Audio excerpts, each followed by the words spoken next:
For the people that aren't on the city yet, once you purchase the city, you'll be invited into the City Builders, which is a separate city instance for you guys. So it's how we communicate to you, it's how you communicate with each other, and we do a monthly newsletter on there that includes a video of us pulling questions out of a box and answering them, but also there's bloopers at the end, which is the real reason you should watch it. It's true. It's true. What do we call that, Rachel, where we grab out of the box?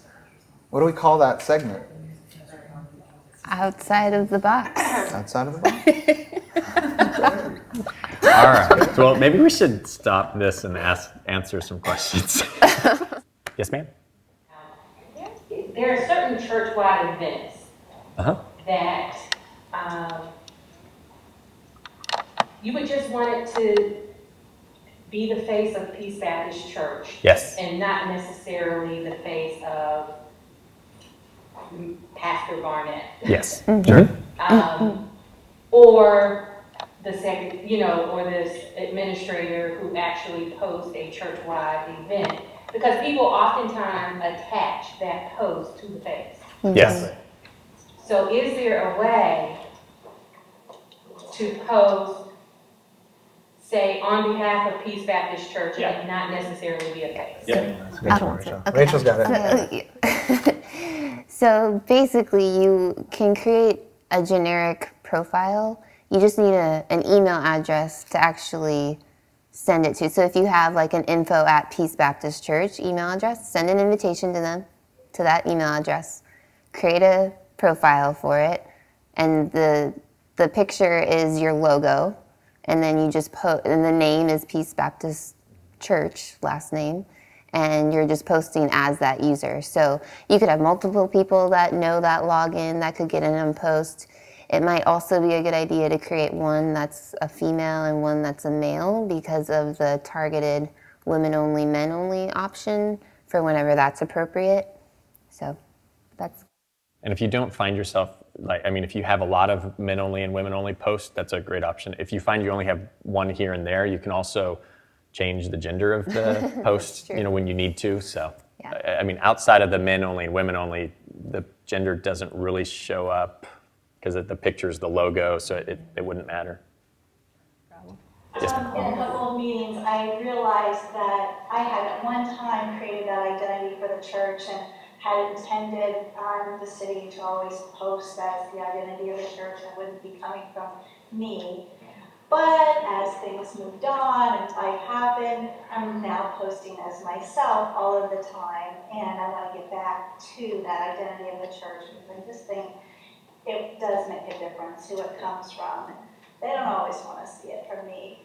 But is there a way to toggle back and forth? For instance, I post on Facebook. I toggle back and forth between my personal and the church Facebook account all the time. Is there a way to do something like that, or a way to make this more doable? So, yes, there is. You have to have two different browsers logged into two different users. Or the same browser, but a private window open. Okay. Or a private window, yeah. That would be the only way. There's no way to do it in an account. Yeah. And depending on the level of how much it is that you're posting, if you're posting a one-paragraph message, if you were to set up the group appropriately, you could start a topic by email. Which could be an option as well. Yeah. I wouldn't recommend it for lengthy posts or anything with images or anything like that, but if it's a quick, hey, I need to get this reminder out or something, you could do that through email. And one of the things that we talk about in launch, we talk about who is the best person to post this, and it's not always the communications or the church persona. A cool thing about the city is that you can develop other voices that that can become stronger in the church. I don't know if Jeremy is here from BlackRock, but Jeremy is a great example. He came out, he was the communications director, but they're like senior pastor Jeremy communicating church persona. You've got I don't remember if they're multi-campus, but you've got some other pastors that communicate as well. So, take the opportunity to build other voices as well as you're thinking about what to post and who to be behind it. Yeah, I created a generic church identity, but I use it just for events. Because saw that all the events were coming from me. Yeah. See my smiling face. Well, Yeah. maybe that's not the way I want to do it. Yeah. It's great. I mean, events is a great place to use the church persona for sure.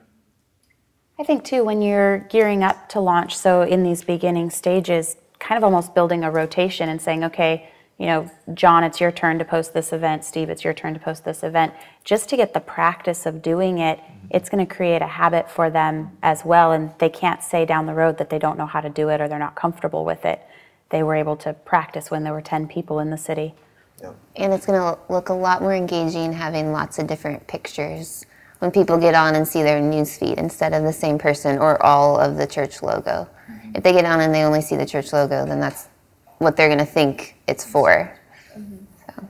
Yeah, and I think that those rotations, as you're creating content, that, you know, if you're talking church level group and you're a large church, so there's a lot of people in a group. So as you get more people in a group, the less often weekly you should post in that group, and that makes sense. However, if you're starting to fill up your city, also think about what are the rhythms that you're going to be posting in the group. Meaning, you know, if I'm posting an event or, you know, the shepherding posts that that Rachel had mentioned earlier, if those are always going to come sermon preview / shepherding post on Mondays, I should start getting in those communication rhythms now. If I'm doing a newsletter type thing, I need to start thinking about that, and ideally doing that on the same regular day each week and practicing right now, because then as a communications team, I can also start thinking through, oh my gosh, if I have to post it on Thursday, then I need content from any ministry that wants to be in this at least a week and a half, 2 weeks before, because it takes me to format. So therefore, so you can get those steps before it's like, we don't have any content and I've been messing around on the city and now we need this stuff right before launch day. But you've already thought through and you're starting to practice with what you will actually be your rhythms of communication, especially in that church level group. Do that as soon as possible because there's no one on there. You can start to think through those.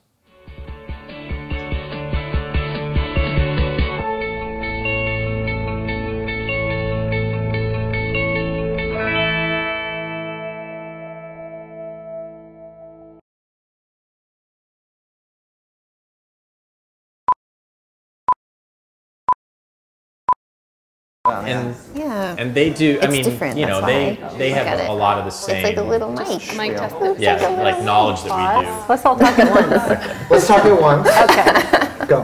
Has anybody And then, watched you the know, live if you did, it would go.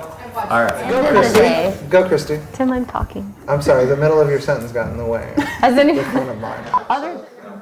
Write them down, whatever you have, because that's what we're going to do. I have a question not related to the city, but every place I've been in with Davis, he said to heckle you and give you a hard time. This is Oh, true. It's I totally support true. that. I support that. I'd like to open it up with that question. That's totally fine.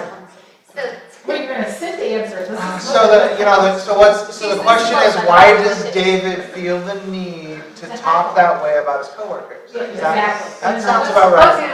Let's- Man. You guys notice where Tim is sitting? It's He's in the center. He's in the center of It's the attention. center. Exactly.